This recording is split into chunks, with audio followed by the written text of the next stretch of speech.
全网爆火的国民女神老婆，竟当着所有人的面把自己绑成一个大粽子，躺在我车的后备箱里，还一口咬定我是绑架她的变态。我刚想报警，就看到一群佛波勒举枪正在向我靠近，我一不做二不休，直接给了他2个大嘴巴子，接着扯破黑丝塞进女人的嘴巴，不许哭，再哭老子现在就办了你！如此霸道的行为让直播间的观众们都直呼太险。国民女神不会真要被变态猪给拱了吧？原来大明星杨小小以嘉宾的形式参演了一档全新刑侦类节目《天眼行动》，在节目中，她扮演被绑架的人质，以被捆绑的姿态出现在一位不知情路人的车上，这个路人将被选为挑战者，以绑架犯的身份挑战节目组请来的刑侦专家，只要能成功逃脱，就能获取1000万奖金。节目开始之前，观众们还在热烈的讨论我能在专家们的围追堵截下坚持多久，却没想到我只用30秒的时间，就将车上的隐藏摄像头全部拆除，对着镜头竖起友好手势不说，还直接给了杨小小2巴掌。主持人也愣住了，正常人遇见一个大美女被绑架，第一时间难道不该是报警吗？没错，一开始我也想报警，可是在节目组的刻意设计下，报警这条路根本走不通，因为有2个巡逻的佛波勒正从停车场大门走过来，汽车电台里播放着我被通缉的信息，杨小小也在不停的吱呀乱叫，情急之下我只能先控制住她，强迫自己要冷静。没想到大脑突然传来系统的声音，猫鼠游戏开始，选择当猫戏耍追查人员将获取高额奖励，选择当鼠躲避追查人员将获取少量奖励。为了活下去，我果断选择了奖励更高的猫，随之大脑细胞活跃度奖励到账，我只感觉整个人变得异常舒服，而且视力也增强了，一眼就扫到车里居然有一些闪红光的小点，是隐藏摄像头。这一刻我才意识到绑架案很可能是假的。我虽然不清楚幕后黑手是谁，但大明星肯定是他们的人，于是啪啪给了他2个耳刮子，准备先打一顿再问点线索。见女人的身上也有摄像头，我当即歪嘴一笑，对着镜头竖起手势，想抓老子是吗？那就来吧！随即挡住摄像头，给大明星来了个里里外外无死角搜身。听着黑屏中传来大明星呜呜的哭喊声，直播间的观众炸了，你这个变态要对我们的女神做什么？为什么会有扯衣服的声音？而在我确认她身上并没有追踪器后，便一路绕开监控盲区回到家里。可刚进屋，我就发现不对劲，茶几上居然有根细小的头发丝。我目光扫过瘫倒在沙发上的杨小小，迅速将她扑在身下。杨小小立刻呜呜的挣扎起来，声音带着哭腔尖叫道：“求求你放开我，这都是假的，我可以给你解释。”我邪魅一笑，现在想解释也太迟了。在她的哭喊声中，我薅了根头发下来，这一对比果然印证了我的猜想，房间被人动过手脚。在搜出7、8个隐藏摄像头之后，我再次来到杨小小面前，现在的她已经老实了很多，将真人秀节目的事情全盘托出，还表示只要我现在向节目组自首，就能直接获得100万奖金。我听后却摇了摇头，你们不是把我当绑匪吗？那我就做点绑匪该做的事情。我恢复直播画面，随即掏出一把手枪顶在了杨小小的脑门上，把衣服都脱了，然后再让你的经纪人给我打1个亿。大明星，你也不想自己的凉快照片火爆全网吧？杨小小当场就被吓哭，节目组的成员也紧张起来，他们万万没想到我手中居然有枪。一场充满欢的抓贼节目却出现了直播事故，搞不好还要出人命。看到我凶狠的表情，杨小小声音颤抖的求我别杀他，还说这一切都是节目效果，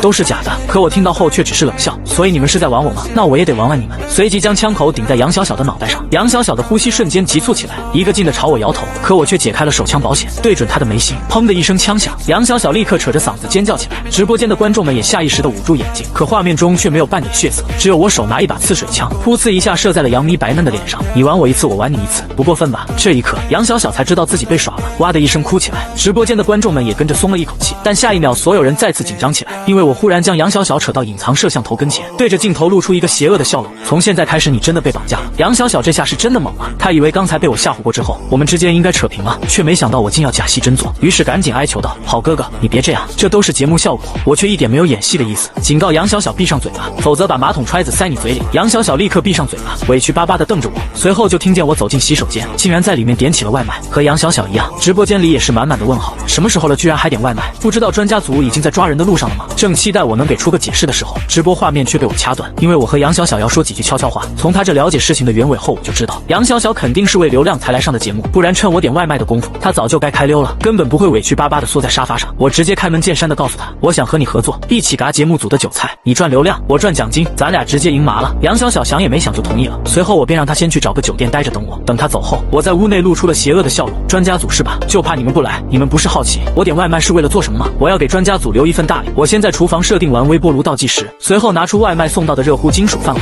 最后我花2000块买下了外卖小哥的一身行头，扒了2口饭后，就将剩下的食物全都塞进微波炉里。等听到警车在楼下呜呜叫的时候，我提起餐盒小心翼翼关上门，电梯停在1楼，自动打开了门。我刚一走出电梯，就看到一个很奇怪的人，这人看到电梯到1楼不进也不出，而且还时不时的往边上的楼梯通道看。我瞬间反应过来，想要防止我逃走，就必须有人在出口蹲守，得快点离开这。而对面的奇怪男人看到我身上的外卖服装，顿时去掉了戒心。与此同时，楼上的搜查组看到空无一人的房间和桌上滚烫的外卖，顿时反应过来，刚上楼时遇到的外卖小哥他跑了。韩飞立刻拿起手机准备提醒楼下盯守的人，这时砰的一声，随着厨房的微波炉爆炸，大堆的面粉喷出来，瞬顿时燃起了大火。看到这情况的李晨立即伸手拿下墙上挂着的盆子准备熄火，接着一张纸从盆子中掉落下来。他下意识看了一眼追查组的成员，我希望你们把我当成真正的通缉犯来玩，不留余地的玩，这样才会让我兴奋。你们说，如果微波炉里面放的不是一包面粉，而是可燃物和一些铁钉子以及碎铁屑，爆炸的时候会怎么样？所以这次直播我会让你们知道，真正的罪犯没那么简单，拿出实力来吧。此刻楼下看守的小哥接到电话，开始疯狂的追我，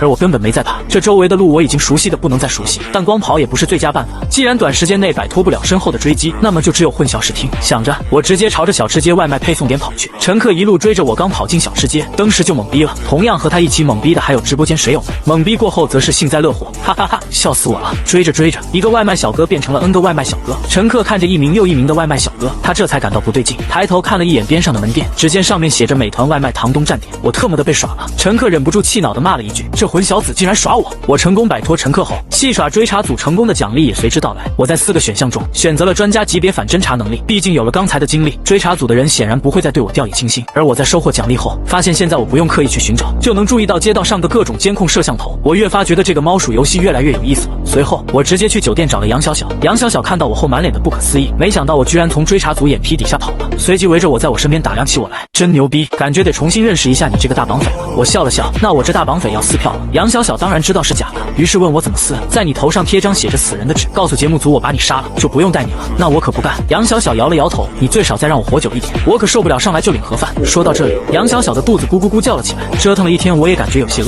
可我们相互询问了对方，发现身上都没有钱，于是我想出了个办法，那我们就找节目组借点钱吧。杨小小还真的以为是借钱，有些好奇的问道怎么借，我没告诉他，只是说待会你就知道了。旋即我拿过节目组分配给杨小小的手机，给节目组打去了勒索电话，要求节目组拿1000万，一半打到银行，一半要现金，不然就撕票。节目组负责人陈曼妮先是错愕了一下，随后轻笑一声，有点意思。自从节目开播以来，还第一次被挑战者勒索，直播间观众也不知道我想玩什么，毕竟一天不被抓就会得10万，而我现在勒索，到时候被抓了钱也不会是我。众人纷纷等着看我把自己玩进去。追查组负责人韩飞听到我跟节目组的要求，刷刷刷在纸上写着让节目组拖延时间。节目组林安安如实转达，可我哪里会不知道他们是想故意拖延时间？行，做不到是吧？做不到，明天你们就会收到杨小小的清凉照片，全世界网民也将有幸目睹。一声女生高分贝的尖叫声响起，此时杨小小吓得花容失色，不可置信地瞪着我，这混蛋为了1000万居然要把他给卖了，大笨蛋去死好了。而就在他即将要动手的时候，早先一步挂断了电话，混蛋，你敢拍我清凉照，我先弄死你！杨小小脖子气得通红，张牙舞爪地扑向我。冷静冷静，我手机还没有放下，杨小小就像是一只失去理智的八爪鱼一样想要粘上来。你先冷静听我说，不听不听，王八念经，你个臭不要脸的，就想逼迫我做那种事情。我有些哭笑不得，玩笑开大了，但一介手无缚鸡之力的女流力气哪有我大？3两下便把他那双作乱的素手给控制住。用你那不灵光的小脑袋瓜好好想想，我不这么说，他们会照做吗？你意思是说我蠢了？杨小小狐疑地盯着我，怒火中烧。没有，我摇了摇头，随后松开了他手。这是你自己理解的。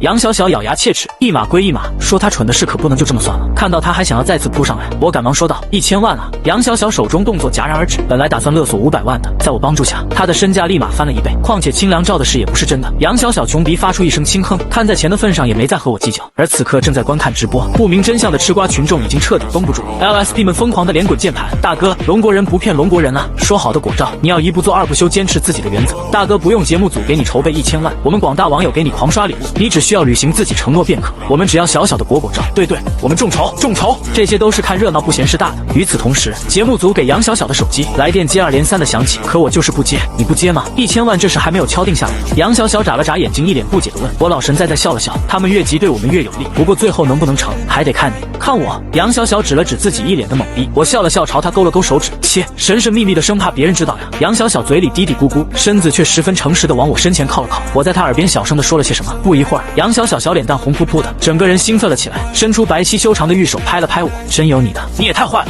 坏吗？我耸了耸肩。杨小小想了想，面色凝重地点了点头，坏，好坏好坏的，不喜欢那就不玩了。喜欢。杨小小赶忙拉了住我，好哥哥，这种事情人家还是第一次嘛，不过你放心，待会绝对逼真，比真的还真。另一边节目组的手机铃声响了起来，这时韩飞黑着脸接起电话，立刻放了杨小小，你敢做违法的事情一定跑不了。韩飞尽量克制心中滔天怒火说道，话毕，我这边没有一丝动静。就在众人以为我又玩什么新花样的时候，我平淡的声音响起，你在叫我做事，简简单单几个字，伤害不高，侮辱性极强。这里可是除了韩飞还有其他追查高手在场，他们一肚子的怨言，可是谁也没敢吱声。但直播间弹幕已经炸了，大哥牛逼，无被楷模呀，这小子真是不怕死啊，还敢打电话回来挑衅，谁给他的勇气？梁小姐吗？哈哈哈，笑死你个绑匪，居然勒索警察，死字怕是不知道怎么写的。韩飞深吸口气问道，我想怎样？我笑了笑表示，我要和之前接电话的妹子聊。韩飞生怕我会产生其他过激反应，只能照做。是我，林安安。不等他多说什么，我声音再度传来：1000万人民币，照我之前说的做。林安安脸上写满苦涩，这个不是他一个小小主持人能决定的呀。许先生，抱歉，这件事情我做不了主。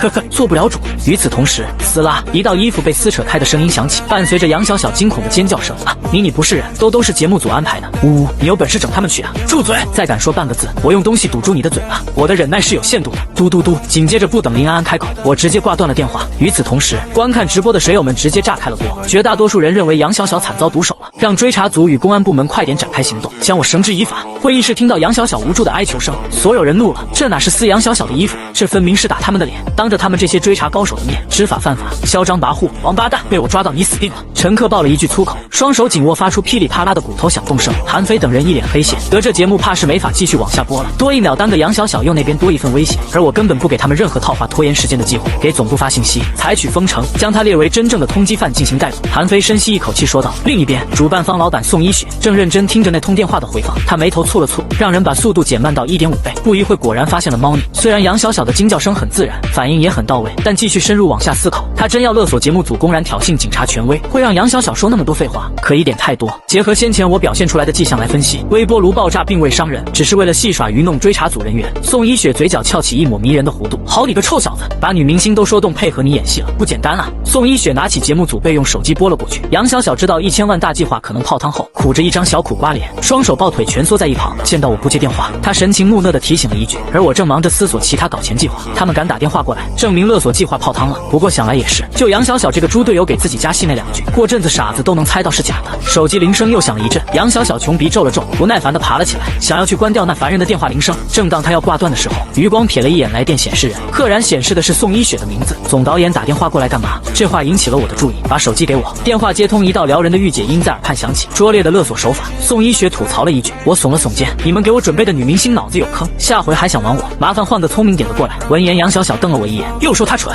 他张牙舞爪想要冲上来，我朝着他伸出一根食指。杨小小心领神会，渐渐没了脾气。本来可以勒索到1000万人民币的，被他玩砸了。说他蠢没毛病吧？长话短说，没事，我挂电话了。你并不想成为真正的罪犯对吧？废话，我有病啊！谁没事喜欢犯罪？变成罪犯还得感谢你们节目组呢。是我们安排节目最初考虑不周，你不会面临真正的通缉。在这里我向你保证，并用30万现金作为你的补偿。打了你一巴掌，又给你一颗枣，让你忘记被打的事实。哪有那么好的事情？我说太少了。宋一雪愣了下，好看的狐狸眼微微眯了眯。你想要多少？1000万。宋一雪愣住了，不可能，不可能就挂电话，别和我废话，我现在只想搞钱。此时节目组还没有彻底关闭，宋一雪余光落在了直播间后台观看人数上，暴涨到3000多万人了。正当我准备挂断电话的时候，宋一雪果决的声音响起，节目组可以给你1000万人民币。听到这里，我大脑飞速运转，可以给，并不代表直接给。你有什么条件？这1000万人民币按照你提的勒索要求做，能在追查组手中拿走多少算你的本事。我眼睛一亮，心想有点意思，叫你们律师团提前拟好合同，我怕到时候有你们玩不起。行，按照你说的做，逃不掉1分钱也没有。你的要求我答应了，不过我也有一个小要求。我想了下，决定让他先说说看。节目组需要在杨小小身上装一个摄像头，这是作为罪犯视角的。如果期间你有出色的犯罪举动，可以作为社会警醒，作为防范例子，追查组无法看到你的直播画面。节目依旧继续。我思索了下，笑了笑，可以，我待会告诉你地点，你让人过来安装吧。节目组要流量，但我要的是什么？钱吗？不，我要的是玩弄节目组，要的是狠狠出一口气，要的是刺激感，以及刺激过后带来的极限奖励。电话那头，宋一雪嘴角也勾起一抹笑意，没别的意思，就想看看你会运用什么手段拿走这笔钱。哈哈，不是我拿走，是你自己送过来的。我笑着说道。宋一雪不解，为什么这么说？问你自己呗。宋一雪不是宋一血吗？你们节目组的一血我要定了。宋一雪懵逼在原地，愣了会，他才反应过来，口气挺狂妄啊。宋一雪双颊微红，那我拭目以待了。在我报出位置后，很快有女工作人员找寻了上来，在杨小小身上安装了针孔摄像头。不一会儿，绑匪直播视角画面重新亮起，直播间传来了我低沉有磁性的声音：别装了，宋一血，我知道你也正在观看直播。总导演室的宋一雪愣了下，旁边其他工作人员想笑又不敢笑出声，他蹙了蹙眉，视线继续放在荧幕上，想知道我怎么把你送来的1000万人民币取走吗？那接下来你不要眨眼睛了，任何细节都不要轻易放过，否则你节目组的钱都不知道是怎么消失的。因为我过于自信的言语，宋一雪眉宇之间流露出浓浓的兴趣，晚饭直接叫人送外卖过来，他不走了。夜幕降临，热闹城市的一角正上演着一场紧密的逮捕行动，10多名警员穿着便便衣混在行人里面，四面八方纷纷安排了人手。由于今天是周末缘故，人流量比起平常猛翻数倍，现场所有人都把目光看向垃圾箱，装满500万百元大钞胀鼓鼓的黑色旅行袋正放在垃圾桶上方。时间到了晚上8点，众人的心提到了嗓子眼，可时间1分1秒的过去了，我的身影依旧没有出现。这时，韩飞口袋里面的手机铃声突然响起，拿起一接，是我的声音。你们似乎没完全照着我说去做，我手中可是有女明星这个人质呢。韩飞一听有些恼火，四下望了望，你提的要求都做了，啧，按我说的做。我有叫你把黑色旅行袋放在这个垃圾桶上面，把它放进旁边公交车站候车亭的那个垃圾桶里面。话说完，手机传来挂断后的忙音，韩飞紧皱眉头，视线快速在周边疯狂查看，随后压低了声音压抑着说道：妈的，这小子就在附近观察我们，他让我们把装钱的黑色旅行袋丢到那里面。那个地方问题不小，不仅有候车亭遮挡视线，道路两旁一排排的树木植被更是直接遮挡住了高楼拿着望远镜的同事视野，简直是一个绝妙的好地方。不可能！乘客脱口而出道。韩飞有点恼怒地说道：不然呢？那家伙用手中人质进行威胁，虽然是假的，但是我们不照做的话，正观看直播的人怎么想？说我们草菅人命、平庸无能。乘客一下子没了脾气，明知道是个局，还得往里面跳。转移好垃圾袋的位置后，时间1分1秒过去，不多时，来了！韩飞眼睛猛然睁大，死死注视着一名鬼鬼祟祟、东张西望的青年。各单位注意，各单位注意，杨进入狼圈，杨进入狼圈！韩飞精神紧绷，冲着对讲机小声提醒道。只见黄头发青年离垃圾桶的位置越来越近，最终停在了垃圾箱旁边。韩飞眼睛死死地盯着那名黄头发青年，手里的对讲机不知何时已经放到了嘴边。下一瞬，迟迟没有动作的黄头青年动了起来，只见他把手放在垃圾箱盖子上，已然将手伸进垃圾桶里面。眼见黄发青年手慢慢收回，与此同时，韩飞下意识发出指令。只是下一刻，所有便衣准备行动起来的时候，停止行动，停止行动！说时迟，那时快，有个别队伍立功心切，已经开始朝那名黄头发青年跑了过去。就在距离黄头发青年4、5米的时候，他们脚步顿了下来。事实上，不用韩飞提醒，双方距离拉近，他们也明白为啥韩飞喊停了。那名黄头发青年压根就没有去动那个装着钱的黑色行李袋，只是把手伸进去垃圾桶又拿了回来。见到2名陌生人突然朝着这里冲了过来，那黄头发青年被吓了一大跳。干什么？黄头发青年神色紧张，支支吾吾地问道。其中一名便衣不顾同伴的拉扯，生气质问道：马德，好意思问我做什么？你在这里干嘛？黄头发青年脸上露出喜悦的表情，神经兮兮地说道：今晚打老虎。2名便衣一脸懵逼，你看看我，我看看你，今晚打老虎。韩飞看向乘客，你知道这是什么意思吗？乘客想了想，那人看上去不像是神经病，既然不是神经病，又说出成神经病的话，那么背后的意义就很值得推敲了。韩飞点了点头，赞同道：不错。正当韩飞想要继续说点啥的时候，对讲机传来声音：韩队，又有可疑人物靠近垃圾桶了。什么？韩飞与乘客打起12分精神，四目齐刷刷地重新落回垃圾箱那里。